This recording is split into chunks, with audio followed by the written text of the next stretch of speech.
Bienvenidos a La mente y sus cicatrices. Soy Pablo de Lorenzo, psicólogo experto en trauma y acoso. Hoy vamos a hablar sobre los duelos prohibidos, de la mano de una gran psicóloga y amiga, Joana Díaz de Alda. Me encuentro ya con ella. Joana, ¿qué tal estás? Hola, muy buenas, Pablo. Bueno, la primera pregunta con la que me gustaría empezar es ¿quién es Joana Díaz de Alda y cuál es su trayectoria? Bueno, pues Joana es una chavala ya casi señora, que es VTV, vitoriana de toda la vida, y bueno, pues de siempre he sido un poco esa amiga que escucha, esa amiga que ayuda, y esto un poco de casta le venía al galgo también porque mi madre estudió psicología, tenía muchos libros por casa y yo creo que todo eso ha hecho su parte subliminal. Entonces yo empecé en el Taitantos a estudiar y bueno, en ese momento mucha gente creía que esto de la psicología era algo con lo que no me iba a ganar la vida, ¿no? Y pues por suerte la salud mental ya ha salido del armario y parece que ya somos capaces de pedir ayuda sin sentirnos mal, ni frágiles ni avergonzados. Empecé en el ámbito de la tercera edad, trabajando en varios centros, después estuve con personas con discapacidad intelectual y de ahí salté al campo de la enfermedad mental, trabajando en una asociación, en ASAFES, donde conocí a una compañera con la que comencé en el ámbito privado en Cocodoc Psicología en 2013. Ahí es donde tú y yo nos conocimos. Sí. Y a partir de ahí estuvimos 10 años juntas, casi 10 años, aprendiendo muchísimo y ahora en la actualidad pues ya viajo en solitario en mi propio centro, Joana Psicología. Muy buena descripción. El episodio de hoy lo que vamos a hablar es no solamente sobre el duelo en sí mismo, sino también de lo que llaman los duelos prohibidos. Pero primero tenemos que recordar qué es un duelo. Joana, ¿nos puedes explicar un poquito en qué consiste? El duelo es un proceso psicológico al que nos enfrentamos tras una pérdida. Normalmente pensamos que las pérdidas hablan del fallecimiento, ¿no?, de una persona cuando hablamos de duelo, pero el fallecimiento solo es un tipo de pérdida. En la vida hay más pérdidas como la separación de la pareja, la pérdida de un trabajo, de un amigo, de salud, de mascotas, y porque la vida al fin y al cabo es un perder y un ganar constante, aunque las pérdidas no dejen de ser dolorosas. El duelo es dolor y a través de este dolor realizamos un proceso de adaptación a nivel emocional y comportamental hacia una nueva realidad. Yo creo que hay tantos duelos como vínculos afectivos. El duelo para mí tiene una serie de características. Por un lado, me parece que es algo universal porque lo vivimos todos los seres humanos, es decir, que estamos abocados a vivir esa experiencia en algún momento. Incluso los animales sienten dolor ante la pérdida. Entonces estamos hablando de algo natural y de algo orgánico.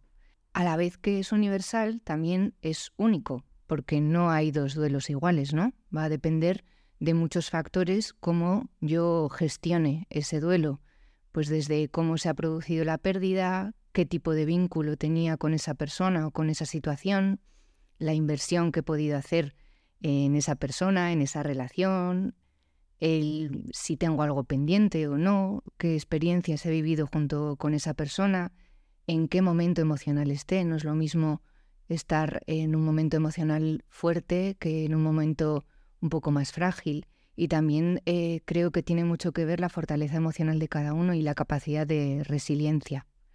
Entonces, son muchos factores los que va a hacer que no haya dos duelos iguales. Incluso en la misma persona puede haber duelos distintos y esto va a llevar un tiempo, va a llevar semanas, meses o años porque es un camino a transitar. Y por último, creo que también tenemos que saber que el duelo es inevitable, ¿no? Muchas veces pensamos, ojalá me durmiera y me despertara de aquí a un año cuando sucede una pérdida, pero no es opcional, no es controlable. Podemos intentar negarlo, pero tarde o temprano saldrá. Entonces, atravesar el dolor es parte de elaborarlo.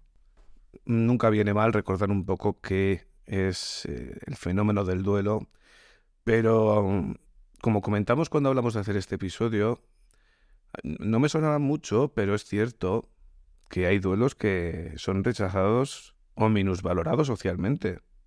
¿Por qué sucede esto, Joana? Porque me imagino que además habrá diferentes subtipos o variaciones de este suceso.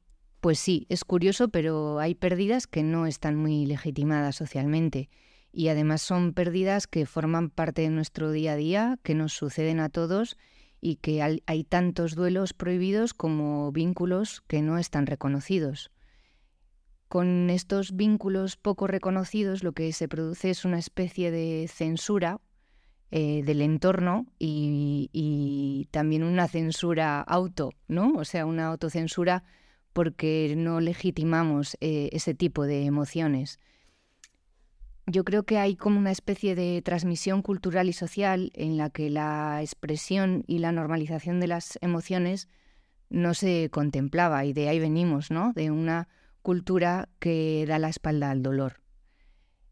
Muchas emociones las aprendemos de la observación y de la interacción con los demás, de cómo las personas responden a determinadas emociones. También las aprendemos de nuestra historia de vida y de nuestra cultura y sociedad. Por ejemplo, quien no ha oído un no llores o un no cuentes, que van a hablar de ti luego, o los chicos no lloran, o el famoso dientes, dientes de la pantoja, ¿no? Por suerte, todo esto está cambiando rapidito. Bueno, aunque esté cambiando rapidito, significa que todavía sigue generando en la población general alguna especie de señas de rechazo o de estigmatización en aquellas personas que se encuentren haciendo estos duelos censurados o autorreprimidos en algunos casos. ¿Qué me podrías decir sobre este tema? Pues mira, cuando estamos tristes y doloridos por una pérdida, yo creo que es una necesidad el sentirse arropado por los demás. Y no solo arropado, sino entendido, reconocido y respetado en nuestro dolor. Y eso con determinadas pérdidas no pasa, ¿no? Cuando los duelos son rechazados por el exterior, por los demás, lo que pasa es que se pierden todas las herramientas de apoyo social que son tan importantes en este acompañamiento al duelo. Se tienden a juzgar, ¿no? Como con frases del tipo ¿cómo puede seguir así? Después de tanto tiempo, o se minusvaloran diciéndote cosas como no es para tanto, o directamente no se pregunta a la persona cómo está, se pasa por alto o se aconseja cuando no se pide ni se sabe cómo están. Incluso a nivel social se pueden llegar a perder ciertos derechos. Por ejemplo, puedes tener permiso de unos días porque tu suegra está ingresada, pero igual lo necesitas más ese tiempo cuando tu perro está enfermo, lo tienes que llevar al veterinario, ¿no? O tienes un aborto y no se contempla eso como una pérdida de un hijo y tienes que seguir con la normalidad del día a día. Esos comportamientos hace que tengamos la sensación de que somos nosotros los que estamos mal por estar pasándolo mal, ¿no? Es porque al estar negados desde fuera y no estar contemplado esa pérdida socialmente, hace que nosotros nos veamos a nosotros como que somos muy frágiles, que estamos de la cabeza, que algo nos está pasando, ¿no? Eso es lo que decía antes de la autocensura, que nos puede llevar a esa autocensura, ¿no? Que seamos nosotros los que escondamos o neguemos esas emociones, porque sentimos vergüenza o porque sentimos ridículo por estar fastidiados, por ejemplo, por echar de menos al perro. Entonces no lo verbalizamos y lo que hacemos es impedir que ese duelo se elabore de una manera más sana. También podemos sentirnos culpables o sentirnos frágiles, pero si actuamos desde esas emociones y nos juzgamos, nos estamos negando a nosotros mismos y no nos permitimos tener la ayuda necesaria para elaborar el duelo. Actuar desde esas emociones al final implica esconder, minimizar, fingir, negarme, culparme, castigarme. Y yo siempre les digo a muchos pacientes, ¿no?, que sentir no es ser. Tú te puedes sentir culpable, pero no necesariamente eres culpable. Tú te puedes sentir frágil y no significa que seas débil. Tú puedes sentir vergüenza y eso no significa que seas una persona ridícula o avergonzante. Simplemente son emociones que son transitorias, que forman parte del duelo y que nos hablan de cómo estamos y de cómo tenemos que cuidarnos, de cómo tenemos que cuidar esas emociones. Muy, muy interesante, la verdad. Y antes que has comentado el tema de los perros, por ejemplo, las mascotas. Dentro de algunos ejemplos que te quiero preguntar, pues podemos empezar por el duelo por las mascotas. ¿Por qué se minusvalora ese duelo mientras que cada vez se va aceptando más socialmente que un perro, por ejemplo, puede ser como parte de una familia? Sí, esto está cambiando y en la actualidad, y más en una ciudad como Vitoria, tan pet friendly y tan green, esto a veces es un duelo de primera magnitud. Las mascotas al final son seres vivos con el que se establece un vínculo afectivo muy potente. La ternura que nos dan, lo honestos que son, todo lo que están en nuestra rutina y en nuestra vida cotidiana, con los cuidados diarios, los paseos, la comida, las caricias, y además que son unos seres de una lealtad y un amor incondicional que en pocas personas encuentras. Bueno, y en algún gato tampoco encuentras. Creo que además su fallecimiento tiene un añadido que no tienen otros, que es la eutanasia. Ahora mismo les cuidamos tanto y viven tantos años que cada vez en más casos nos vemos obligados a tomar esta decisión y eso hace que el duelo empiece antes. Para mí es una decisión muy compleja y que requiere de un examen ético muy profundo. Y esto suele ir acompañado de mucha culpa, ¿no? De quién soy yo para decidir esto, no sé si está tan mal, hoy le veo mejor, le voy a matar, va a pensar que le estoy traicionando, igual es que lo estoy haciendo porque me estorba. Este tipo de dudas siempre aparecen y bueno, yo creo que querer a veces también significa dejar ir. Y en realidad esta decisión es un acto de amor, de responsabilidad y de generosidad, porque lo último que queremos es deshacernos de estos seres queridos. Lo que pasa que si nos dejamos llevar por la culpa en esos momentos, puede hacer que lleguemos a situaciones extremas en las que esperemos que el animal fallezca y igual en ese esperar, para no sentirme culpable, le hacemos sufrir con tal de no sentir esa culpa.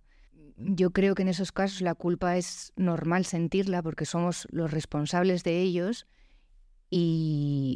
pero no tenemos que dejarnos llevar por ella. Entender que la culpa es un rasgo de empatía y de responsabilidad y que tendremos que aprender a perdonarnos, pero que tenemos que ser un poco más realistas con la situación que tiene nuestro animal. Por ejemplo, con mi señor gato, cuando ya estaba bastante malito, y empiezas a plantearte la eutanasia, yo recurrí a la veterinaria porque creía que era ella la que tenía más criterios para ayudarme a tomar esta decisión. Indudablemente la decisión es mía y uno no quiere tomar esa decisión, está esperando a que el gato se duerma y al día siguiente aparezca ya, ¿no? Porque eso nos daría mucho alivio. Pero claro, ella me decía, si tú tomas la decisión meditada, podemos buscar el momento adecuado, podemos darle un espacio de marcha bonito en el que hagas un buen cierre.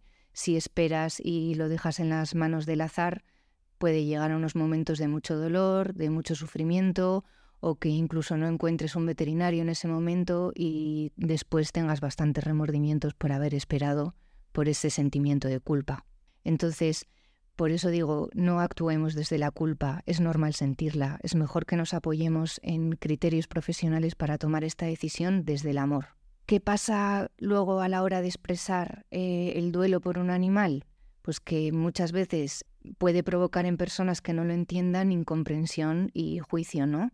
Que hay personas que no les gustan los animales o que no han vivido esa experiencia y entonces para ellos es muy difícil imaginar el dolor que se siente. Y a veces tenemos que oír frases del tipo, ¿pero por un perro estás así? O pues esto es fácil, ¿no? Adoptas otro y ya está, como quien se compra una lavadora. O si te pones así por esto, ¿cómo te pondrás cuando te pase algo gordo? ¿No? Este tipo de frases son las que invalidan el sufrimiento, y yo creo que ahí lo que podemos hacer es apoyarnos y rodearnos de personas que sí que lo entiendan, para no tener que estar fingiendo y escondiendo nuestro dolor. También ser conscientes de que ese momento va a llegar, porque por desgracia ellos viven menos años que nosotros. Vivir ese proceso de despedida de una manera consciente, y si en el caso de la eutanasia, poder cerrarlo de una manera bonita y hacer ese cierre como con los humanos también, ¿no? Ahora el tema de la incineración, y cada vez hay más servicios de este tipo porque está claro que ayudan a la elaboración de un duelo sano. Pues la verdad que, bueno, yo tengo un perrillo de 3 años y ni me he planteado cómo sería un momento de esos. Pero bueno, la verdad que si algún día pasa eso, intentaré volver a escuchar este audio porque me ha gustado mucho la explicación. El siguiente duelo prohibido o duelo silente, como se llama, es también el dejar un trabajo en el que puedes llevar tiempo, que te lleva acompañada una identidad, pero también este tipo de duelos suelen ir acompañados de pérdida de capacidades y de pérdida de, por ejemplo, antes podía hacerme maratones y ahora tengo fascitis plantar y camino como si tuviese un cactus en el zapato. Bueno, cuéntanos un poco de estos pequeños duelos como el trabajo y la pérdida de capacidades.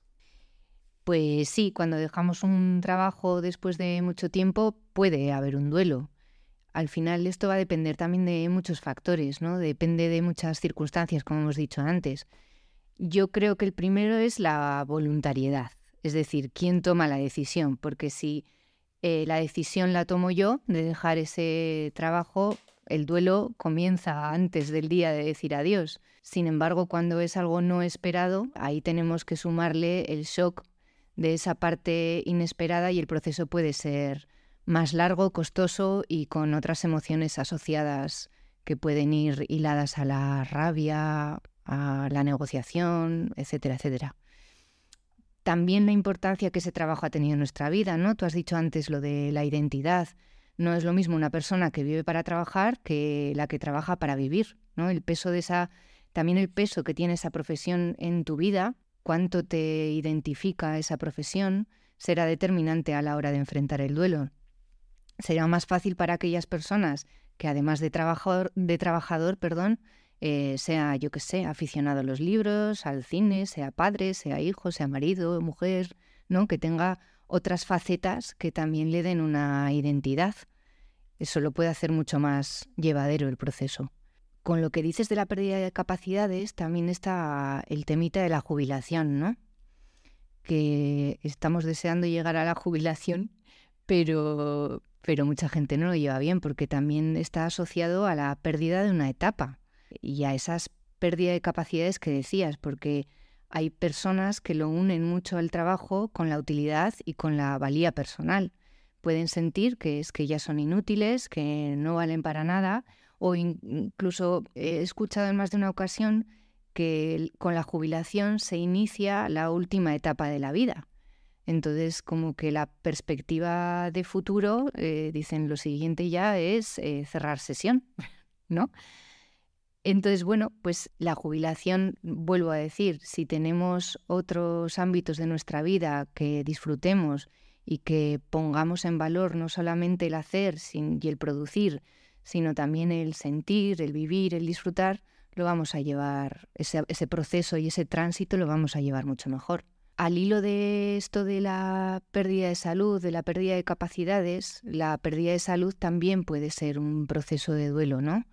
La pérdida de salud progresiva o la pérdida de salud repentina cuando aparece una enfermedad, que no solamente afecta a la parte de la salud, sino también a la pérdida de la vida tal como se vivía hasta esos momentos en los que aparece la enfermedad.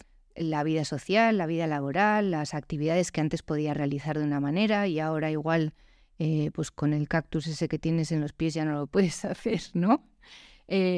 Las actividades simples y sencillas de la vida cotidiana se pueden convertir de pronto en grandes proezas o imposibles para la persona afectada, y también afecta a la identidad. Puede haber diversas emociones, ¿no? Es como que el proceso de duelo, hemos hablado ya muchas veces de que tiene una multitud de emociones asociadas, y quizás en la pérdida de salud, pues la soledad o el sentimiento de ser un estorbo o una carga puede ir acompañado. Así que no solamente hay que atender la parte física cuando hay una enfermedad, sino también la parte psicológica en la que se producen toda esta serie de cambios emocionales por el duelo de la pérdida de salud. Quiero recordar también que perder amistades o el fallecimiento de personas mayores también puede entrar en esta categoría de duelos censurados, sobre todo un poco por la reacción de la gente, que no te permite vivirlo con el dolor o el cobijo que merece. ¿Por qué el perder amistades o el perder a personas mayores entra dentro de esta categoría de duelos prohibidos? Sí, en el tema de los amigos, yo creo que en general está más aceptado el dolor asociado a una ruptura de una pareja que la de un amigo. Pero el vínculo con un amigo puede ser igual o más fuerte que con una pareja, y hace que tu vida cambie también. O sea, al final la montaña rusa está ahí. Desde fuera o desde los demás, a veces se puede interpretar como, bueno, pues estás mejor sin él, has hecho bien, eso no es un amigo, o no, como justificando que si ha habido una ruptura es porque vas a estar mejor, pero eso no quita que tengamos sentimientos de pérdida y que nuestra vida ha cambiado de una manera muy importante. Ahí la montaña rusa pues puede ser igual que con cualquier otro duelo. También si ha habido un conflicto puede ser que sintamos rabia o ira hacia esa persona, pero también podemos sentir remordimientos. Y a diferencia de los duelos con personas fallecidas, aquí la persona ha salido de tu vida, pero no se ha ido al otro lado. Entonces, esto a veces hace que el duelo sea distinto, porque está esa parte de negociación con uno mismo que hace que quizás te plantees que la cosa sea recuperable. Entonces el duelo no es lineal, no parto de la persona ha fallecido y aprendo a vivir sin ella, sino que entramos como en unos bucles de poder recuperar, de tener noticias de esa persona, que a veces hace que sea más difícil. Y con respecto a las personas mayores que decías, pues sí, cuando se pierde a una persona mayor, también se dan algunos ingredientes del duelo un poquitino prohibido, ¿no? Parece que hay como menos derecho a sufrirlo, o que tiene que durar menos en el tiempo, porque oyes cosas como es ley de vida, para cómo estaba es lo mejor, ya ha vivido mucho, ya le tocaba, ¿no? Como si tuviera caducidad, como el yogur. Y el dolor no se mide en función de la edad. Tú puedes entender que una persona mayor va a fallecer antes que tú, o que, dadas las circunstancias como estaba, está bien que fallezca, pero eso no hace que tu dolor sea menor. Incluso en el caso de personas cuidadoras, de personas mayores, imagínate el tiempo de cuidado tan largo, de enfermedad, de inversión en esa persona. Cuando fallecen, la persona está exhausta y él deja un vacío muy potente, porque muchas horas de su día han estado invirtiéndolas en el cuidado del fallecido. También quería hablar aquí un poco del duelo de las personas mayores con respecto a otras personas mayores, porque parece que tienen que estar acostumbrados a perder gente, ¿no? Y como que no atendemos esas pérdidas porque es lo que les toca en esa etapa. Y es algo que como sociedad creo que tenemos que atender y tenerlo en cuenta, porque las personas mayores, las personas de la tercera edad, tienen muchas múltiples pérdidas. Las pérdidas de la gente de su entorno, las pérdidas de salud, las pérdidas de capacidades, y el espejo que supone de su propia muerte el ver que toda la gente va falleciendo, ¿no? Entonces ahí puede haber mucha desilusión con respecto al futuro, culpa por seguir viviendo y que yo qué sé, y que mi mujer no, y me siento culpable, o por sentirme como un estorbo, que también pasa, ¿no? A las generaciones de nuestros abuelos se les inculcó que no expresar este tipo de emociones. Aparte de que molestas, es también un rasgo de fortaleza y no les cuesta bastante pedir ayuda y eso siempre va a complicar la elaboración de los duelos. Entonces yo creo que tenemos que estar más pendientes de sostener y acompañar en estas etapas de la vida. Y me cabe la duda también si tener un aborto se silencia también a nivel de duelo, genera vergüenza social o vergüenza interna. Pues sí, pero cada vez menos, por suerte. Mira, yo también he pasado por esto, al igual que muchísimas mujeres, y esto muchas veces no se cuenta y no contarlo no ayuda en absoluto. Yo creo que parece que por el hecho de no haber sido visible a la sociedad, ¿no? El bebé, como no ha estado fuera, no ha existido. Y como no ha existido, la gente tiene la sensación de que ese vínculo no ha existido y no se ha creado. Y todo lo contrario. Ha existido, has pensado mucho en él, lo has sentido, has tenido unas expectativas, le has hablado, has visualizado un futuro y no podemos hacer como que no ha pasado, ¿no? De entrada, en mi caso, la invalidación de emociones empezó en el mismo ginecólogo, que no tuvo en cuenta para nada las emociones mías ni las de mi pareja entonces, y a la hora de decirte que hay que abortar, ¿no? Simplemente hablan como si tuvieras un grano infectado a esos niveles. En mi caso fue un aborto no buscado, pero no tenemos que desmerecer tampoco los abortos buscados porque también se genera mucho dolor y aunque no queramos tenerlo porque quizás no es el momento, hay mucha presión social todavía y genera mucha culpa en las mujeres. Una de las cosas que tendemos a hacer, la mayoría, es esperar al tercer mes o al cuarto mes de la ecografía, que es cuando te dicen que viene mejor para decirlo, ¿no? Es como tener una especie de garantía de que el embarazo va a ir bien y que no va a haber problemas. Y eso, sinceramente, a mí me parece una mierda, porque a mí no me ayudó en absoluto no saber que había más mujeres que abortaban, que esto está a la orden del día, que pasa muchísimas veces, porque cuando tú ves que todos los embarazos van bien, te dicen que están embarazadas y dan a luz y todo va fenomenal, y a ti no te pasa, pues piensas, esto solo me pasa a mí o ha sido culpa mía, te castigas pensando que ha sido tu responsabilidad, ¿no? O incluso te puedes ir a cosas como es que no era el momento, no ha sido deseado. Entonces, yo creo que compartir, contar con todas las opciones, contarnos las experiencias, ayuda a tener esas expectativas más ajustadas de lo que suele pasar, de que no es un camino de rosas y así poder recogernos emocionalmente, porque se tiene que hablar de esto. Las personas, como mucho, te tienden a animar con frases del tipo, no, si pronto tendrás otro bebé, o esta frase, no sé si la has oído, horrorosa de mujer legrada, mujer preñada. Es tan absurdo como decirte en el funeral de tu marido, no te preocupes que pronto tendrás otro, ¿no?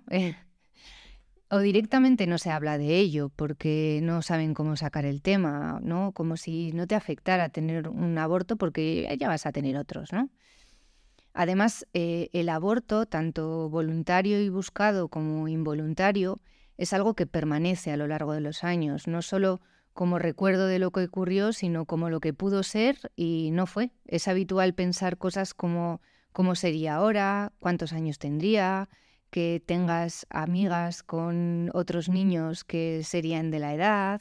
Entonces, es algo que es una experiencia que te va a acompañar toda la vida y que ha marcado un antes y un después. Entonces, silenciarlo siempre duele más. Respecto a la emigración, a dejar tu entorno en el que naciste o en el que has estado mucho tiempo, esto también se convierte en un duelo silente, me imagino. ¿Qué opinas? Pues sí, irte a vivir a otro país implica la pérdida de múltiples aspectos de tu vida anterior. La familia, los amigos, las tradiciones culturales y religiosas, el sentido de pertenencia, el trabajo. Son muchas las cosas que dejas atrás. Este tipo de duelo puede desencadenar muchas emociones y variadas, ¿no? Como tristeza, nostalgia, ansiedad e incluso depresión. Entra dentro de la categoría de estos duelos prohibidos porque a veces desde nuestra perspectiva o desde la perspectiva de los que no se quedan en el país, subestimamos ese proceso migratorio. Cuesta entender que esto es un duelo porque se supone que cuando uno cambia de país es para una vida mejor, ¿no? Para ganar en vez de perder, pero a veces no resulta así y emocionalmente hay un periodo de adaptación muy difícil. Además, es un duelo un poco parcial porque hay una separación, pero no una desaparición del país. Y por eso mismo puede estar latente toda la vida. Puede que al inicio haya motivación, curiosidad, ¿no? Toda esa parte más de novedad, pero que con el tiempo la nostalgia y la morriña puede que aumenten con el tiempo y con la edad. Además, puede ser un duelo transgeneracional incluso, ¿no? Que los hijos, al fin y al cabo, se encuentran entre la cultura de origen de su familia y la cultura de la sociedad de acogida. Y antes en off hemos hablado de una serie que hicieron en Antena 3 que no nos parecía que estaba muy bien, pero que se llamaba el síndrome de Ulises. Y sí que no es una enfermedad el síndrome de Ulises, pero sí es un cuadro de estrés crónico y tiene que ver con este fenómeno en el que algunas personas migrantes, especialmente aquellas que han experimentado muchas dificultades en su proceso de migración y adaptación, pues tengan un estrés más cronificado. ¿Podrías darnos algunos tips de respuestas o de manejo de emociones para ayudar a aquellas personas que veas que se están minimizando, que minimicen o ridiculicen aquello que tanto les hace daño? Un poco igual como autodefensa de parecer regios y duros. Pues lo primero, recordar que el acompañamiento emocional es vital. Estar ahí es importante y no solo estar, sino que se note. Porque a veces tenemos miedo a invadir el espacio y yo creo que ahí tenemos que ser un poco proactivos. Me acuerdo de una amiga que me dijo una vez, tenía otra amiga, a su vez, que estaba ingresada en el hospital y decía que estaba preocupada por ella, que no sabía cómo estaba, que no le habían diagnosticado nada y tenían dudas y no le había llamado. Y le pregunté por qué no le había llamado y me dice, pues porque igual no quiere hablar. Entonces, es curioso cómo a veces estamos preocupados por alguien y no lo expresamos. Entonces, estar ahí es importante, pero es más importante que se note, ¿no? Llámale, escríbele, le puedes decir que si no quiere responderte que no te responda, pero que la persona sepa que estamos ahí y que quede eso patente. Por supuesto, respetar y validar las emociones del otro sin querer animarle, ¿no? En vez de frases de anímate o tienes que pasar página, podemos utilizar otras expresiones como entiendo que estés así, lo siento mucho o simplemente estar presente. Respetar los ritmos de cada uno sin consejitos, ¿no? Sobran consejos. Muchas veces ni siquiera preguntamos si alguien quiere un consejo. Frases de ya no deberías estar así de triste, ha pasado tiempo, te tienes que animar, tienes que buscar ayuda, pues igual nos las podemos ahorrar. No minimizar el dolor. A cada uno le duele lo que le duele y punto. No se puede medir las experiencias de las personas. El sentir abrigado y acompañada a la persona. El voy a estar contigo hasta que te levantes y que ese arrope dure en el tiempo, porque algo que pasa es que nos olvidamos. Hay una pérdida de lo que sea o de quien sea y los primeros meses nos acordamos, pero en el tercero o en el cuarto nos olvidamos. Y es lo que está, por ejemplo, pasando ahora con el tema de la Dana, ¿no? Que la gente dice, acordaros de nosotros porque esto va a durar tiempo. Pues esto es lo mismo, los duelos duran tiempo y los primeros meses no son los jodidos son los que vienen después con la ausencia y con esa falta de apoyo por parte de los demás. Entonces, de vez en cuando tenemos que hacer un cucú para ver cómo están. Y ya para ir terminando un poco el episodio de hoy, ¿cómo actuar si estamos bajo el duelo un duelo de los que has mencionado antes, de los que hemos hablado. Algunos consejos o algunas palabras de cierre para los oyentes que se sientan identificados con estos puntos que hemos tratado. Pues creo que es principal conectar con la pérdida y transitar ese camino. Es un proceso orgánico que tenemos que transitarlo. Ya hemos dicho antes que esto no es opcional, que podemos negarlo o apartarlo, pero tarde o temprano aparecerá. Y un duelo mal elaborado trae consecuencias, ¿no? Esto es como las lesiones. Yo tengo una lesión en el codito y está bien, pero cuando alguna vez me sobreesfuerzo, como hace poco, y tocamos cerca o hacemos algo parecido a aquello, aparece de nuevo el dolor. Entonces, no es opcional, tenemos que hacer un buen cierre. Todo lo que sentimos es legítimo. La pena, la rabia, la culpa, el alivio. Manifestar y compartir estas emociones sin juzgarnos y sin cuestionarnos lo que sentimos me parece muy importante. ¿Cuántas veces habré oído en consulta aquello de me siento egoísta o mala persona si alguien siente cierto alivio porque un ser querido ha fallecido? Todas las emociones son legítimas y eso no habla de que quieras menos a la persona. En vez de hacer o no hacer cosas por eliminar la emoción, la tenemos que cuidar. ¿Cómo se cuida la tristeza?